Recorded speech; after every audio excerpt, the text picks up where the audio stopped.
So here's another movie where some people are just going to absolutely hate the filming style, but to me, it was guerrilla style, and I really dig it.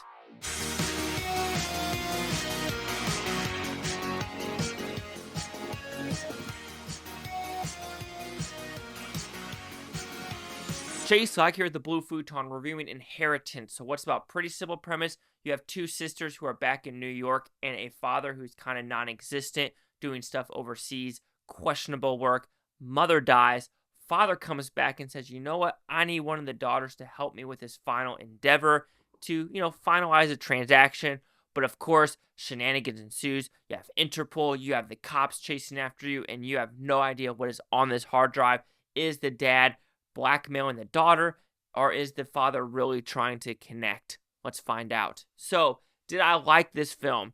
I thought it was a sleazy, it could be a sleazy movie about characters and if you like them or not, but it is a little snappy, fun little movie that is very guerrilla style filmmaking, because this is in the heart of America, South Korea, Egypt, India, and it feels like, yeah, this is some guerrilla shit that I feel like not a lot of permits were done, and they're like, hey, let's put this camera right here, and just start just kind of doing this weird stuff. We'll tell onesie-twosies, like these Korean cops, hey, we're going to do a quick film shot right here. Do you want to, just look at this American girl and kind of feel like, is something wrong with her? But I do feel like there's other scenes where there's, a camera right here, and they're just going really quick, and people in the streets are like, what the fuck is happening? What are they doing here? Of course, there's some restaurants in Egypt, which, of course, they got permits for, and some things in India and South Korea that they had to do some stuff. But just you feel so nitty-gritty into the story where I dug it. Yes, did it feel overbearing sometimes, and it felt repetitive at a point? Absolutely. And at the end, you're kind of like, could have been that perfect? Probably not. But, some sleazy people through and throughout. So the positive, the filmmaking. You're either going to like it or you're not.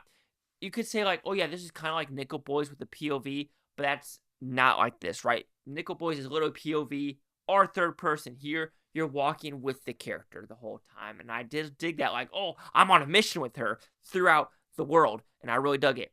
And what shots they got. That's what the other thing is with the cinematography of in Egypt with the pyramids and things like that, where you're just how did they do that? Or it's does this show laziness to some other filmmakers who are you know what? We could go out in this freaking film or field, right? And film something spectacular, right? But instead, green screen. Is it that hard to take a small crew to a countryside and just film? Yes, weather permits, sound might not be the best, but you know what?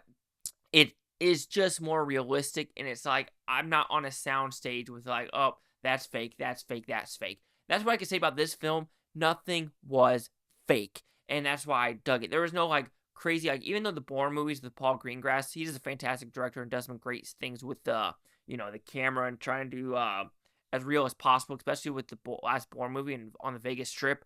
Fantastic. Here it was the same way. There was not a lot of action set pieces, but there's a lot of action scenes going on of go to point A to point B to point C and try not to get caught. And I just really dug that feeling. And for the acting, I do like what everyone did in this movie and what part they're supposed to play. It's pretty simple, to the point. It's not a lot of actors, and there's only two main ones, but the rest are kind of side characters, and they did their part as well. Like I said, I like the directing, I like the style.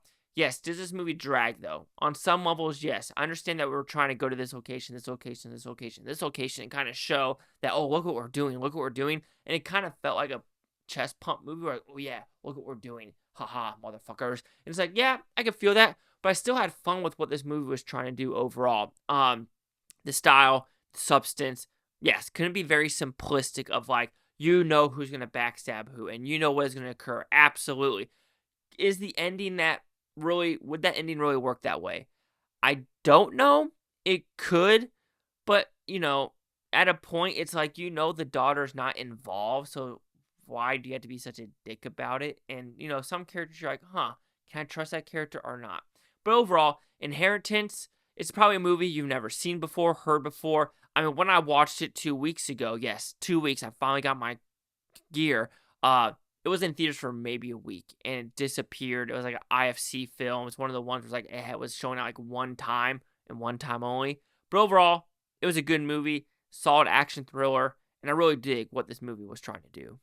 So Inheritance will receive a 4 out of 5 Futons, which equals at 80%. So we'll see the critics and user scores gave this one. So we have critics at 53% with 45 of them. Audience score is 67% with 50. Critic consensus, a globe-trotting thriller shot guerrilla style. Inheritance is watchable enough, but proves more interesting for how it was made than what winds up on screen.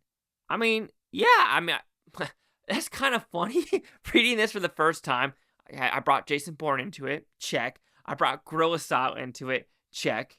Maybe I'm a critic, right? Ugh, that just sounds gross. Anyway, 67, 53, 80. Chase out here with the Blue Futon. Like, comment, subscribe. One of the things Futontopia. You Blue Futonians. Thank you for watching. For a great down. Watch this tape tomorrow, week from now, month, and year from every single freaking one of you. Peace and love, peace and love. And did you want to inherit a hard drive?